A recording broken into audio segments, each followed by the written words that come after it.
Infinito é o jardim da delicadeza, semeado desde o primeiro dia do mundo. Olá, seja bem-vindo, seja bem-vinda ao nosso Leitura Compartilhada. Estou lendo o livro A Arte de Ser Leve, de Leila Ferreira. Vamos lá ao assunto de hoje? Gentileza? A gentileza morreu? Cena 1. Saída do aeroporto de Guarulhos, em São Paulo. Entro no táxi às 10h30 da noite, depois de um longo dia que incluiu uma palestra em Maceió, um voo para Brasília, um atraso de 2 horas na conexão e uma turbulência no voo para São Paulo. Dou boa noite ao motorista que não responde. Passo o endereço e torço para que ele abaixe o volume de pelo menos um dos 2 rádios. O que se ouve é uma mistura infernal de pagode, estática e a voz da funcionária da central de táxis dando instruções, sem pausas. Espero uns 5 minutos. Ao perceber que o motorista pretende deixar os 2 volumes como estão, peço com toda a delicadeza que diminua o rádio da central, somente o da central. Ele finge que diminuiu e o pesadelo sonoro continua. Depois de mais de 10 minutos, antes que eu peça para trocar o endereço de Pinheiros pelo do hospital psiquiátrico mais próximo, faço uma tentativa, pergunto mais uma vez com delicadeza se ele pode reduzir o volume, e quando começo a explicar que estou cansada porque me levantei às 5 da manhã, trabalhei e viajei o dia todo, o motorista me interrompe e, com a voz mais irada que já ouvi na vida, diz bem devagar: eu me levantei às 4. E daí? Cena 2. Um shopping center em Belo Horizonte. Abro a porta que dá acesso ao estacionamento, carregando várias sacolas com frutas e verduras. Vejo uma mulher que se aproxima na direção contrária. Faço um malabarismo e seguro a porta para que ela entre. A cidadã chiquérrima, por sinal, passa por mim como se eu não existisse. Nenhuma palavra de agradecimento, nenhum gesto, nem ao menos um olhar. Cena 3. Fila para a sessão de frios em um supermercado de Araxá, Minas Gerais. Quando chega a minha vez de ser atendida e começo a fazer o pedido, um homem de 30 e poucos anos entra na minha frente e pede uma torta que está na outra extremidade do balcão. A atendente tenta explicar que existe uma fila, mas ele interrompe, alegando que já escolheu a torta e ela tem apenas que embrulhar. A moça obedece.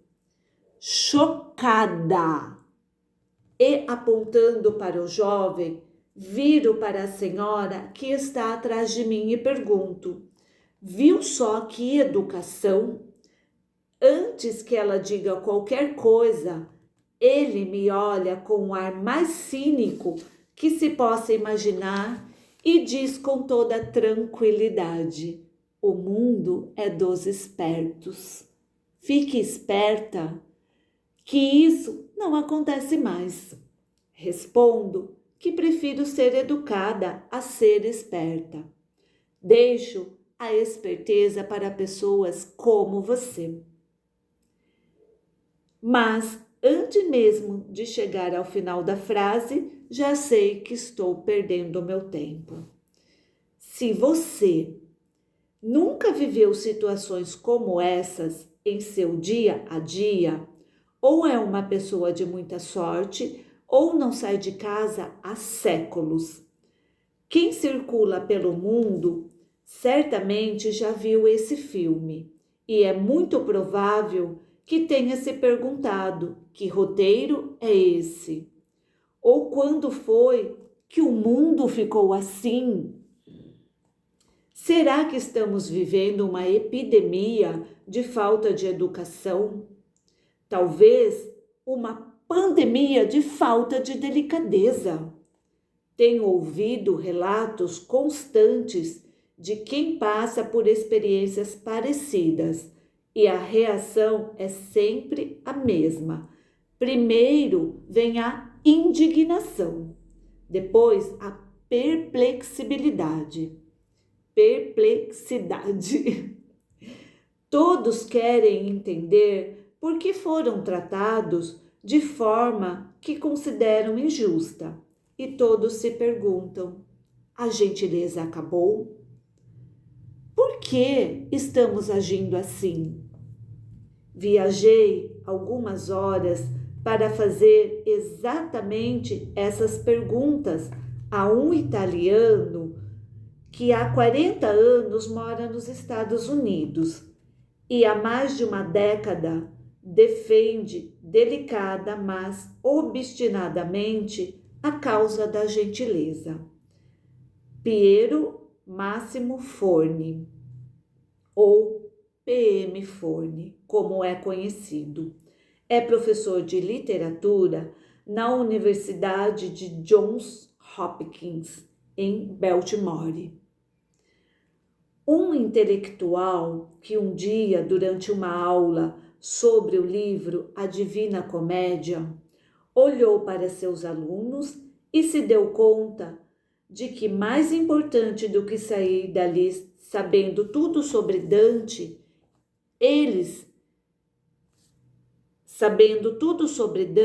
era eles serem pessoas gentis. Se um deles saísse da aula e tratasse mal um idoso em um ônibus, por exemplo, ou eu sentiria que havia fracassado em minha missão, diz o professor. Foi então que criou na universidade o Civility Initiative. Um parênteses aqui, porque o meu inglês é péssimo. Retomando. Um núcleo de pesquisa e ensino que avalia o papel das boas maneiras e da civilidade na sociedade contemporânea e desenvolve trabalhos para incentivar a prática da gentileza em instituições como hospitais, escolas e bibliotecas, dentro e fora de Baltimore. Além de dirigir o projeto, lançou os livros Choosing Civility e The Civility Solution. O seu trabalho já foi destacado nos jornais como o Times de Londres e The New York Times. Forni marcou nossa entrevista para uma manhã de domingo e me convidou para um brunch com ele e sua mulher, Virginia, no clube dos professores da universidade. Um ambiente refinado e austero que me deixou completamente intimidada nos 15 primeiros minutos. Fiquei com medo de me atrapalhar com os talheres, as palavras, os gestos e o gravador que eu havia comprado de um camelô em São Paulo e ameaçava não funcionar.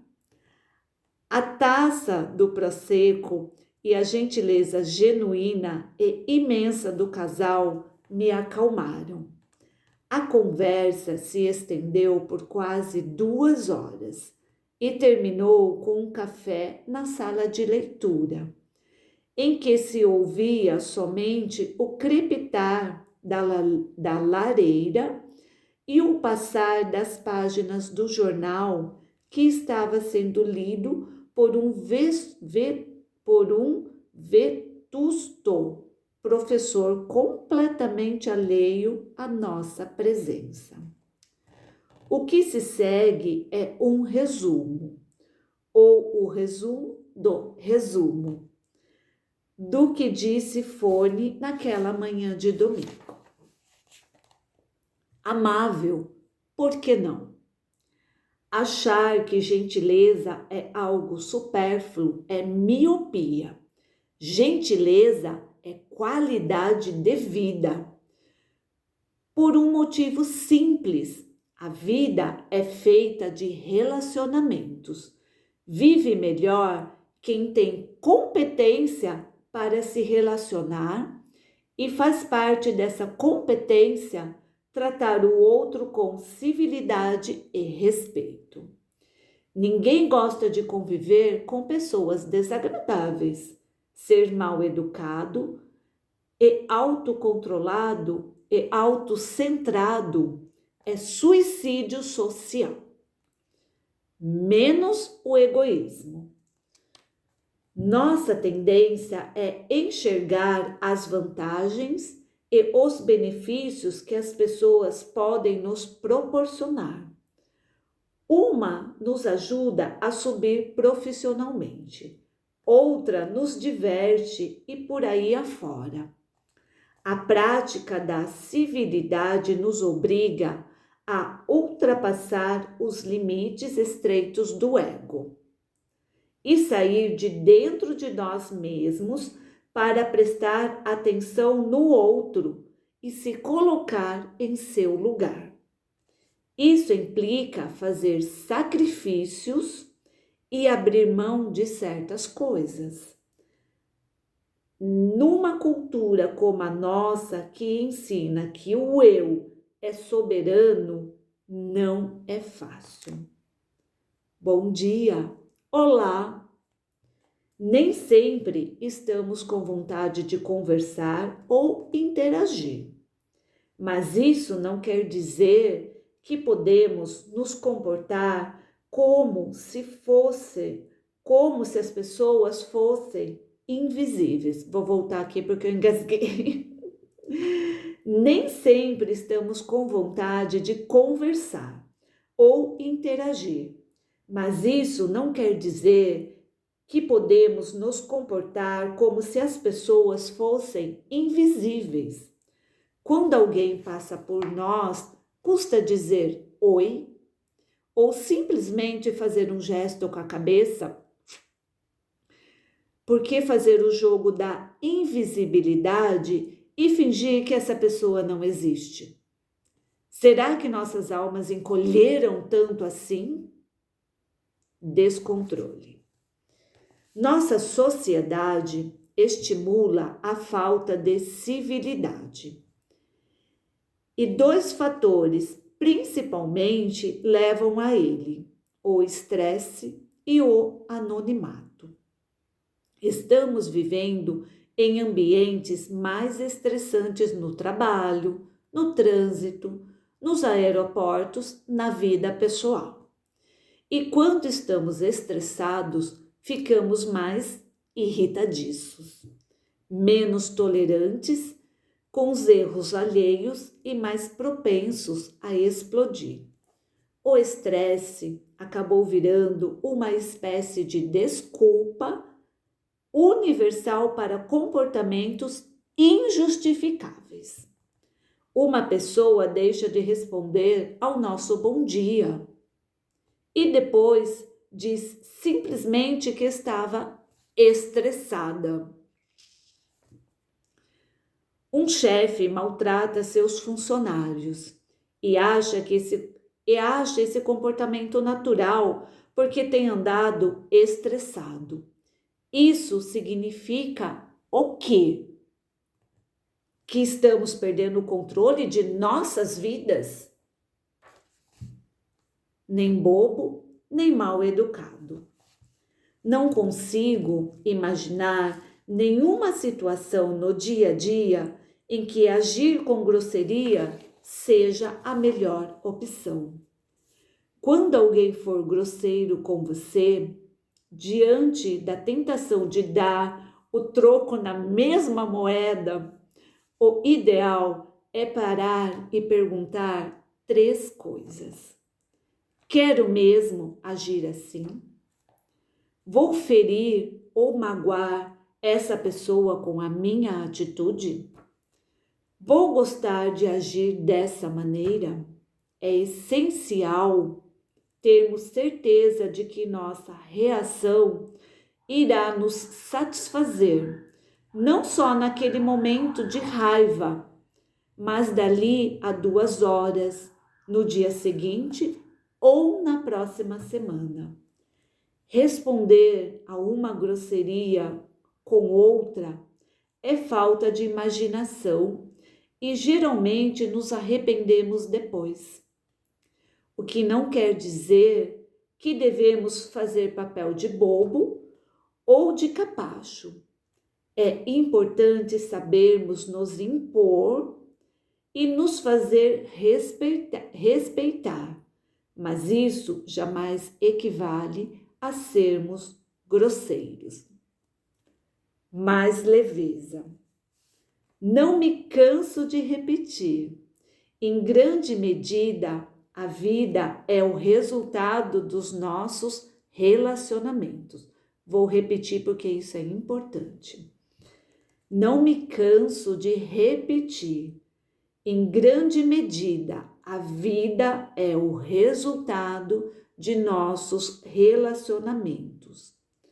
Temos que aprender a deixar o eu um pouco de lado para conviver com mais generosidade, mais consideração, mais delicadeza. Tenho uma filosofia de vida prática e simples, mas que faz sentido quando diminuímos o peso da existência para aqueles que nos cercam, é sinal de que vivemos bem. Diminuir o peso da vida para quem nos cerca. Saio da Universidade Johns Hopkins pensando nas palavras de P.M. Forni, que pretendo transformar em mantra pessoal. O italiano e sua mulher fazem questão de me levar ao hotel e vão sem pressa mostrando os pontos turísticos de Baltimore. Graças à delicadeza do casal, a tarde de domingo fica mais leve. Hora de voltar ao Brasil. Mais uma vez, esforço-me para fechar a mala cheia de roupas que não usei, sapatos que não calcei, livros que não li.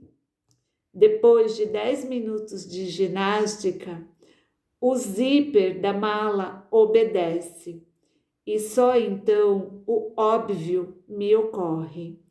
Quem sabe começo por aí, pelo mais prosaico e literal dos exemplos, o desafio de aprender a carregar menos peso. Findamos o capítulo Gentileza. Me desculpem por algumas engasgadas aí na leitura, é ao vivo e a cores aqui, mas fica aí a reflexão para nossa semaninha sobre a gentileza. Ser gentil é bom, pode fazer com que convivamos melhor com as pessoas ao nosso redor. Isso não significa que precisamos ser capacho dos outros, mas como foi citado aqui, com respeito, nos impor com gentileza. Um beijo, gratidão por você estar aqui. Se quiser, ative o sininho, curte, compartilha, para esse vídeo da leitura compartilhada chegar a mais pessoas. E me conta aí qual a sua percepção. Um beijo. Até o próximo domingo. Tchauzinho.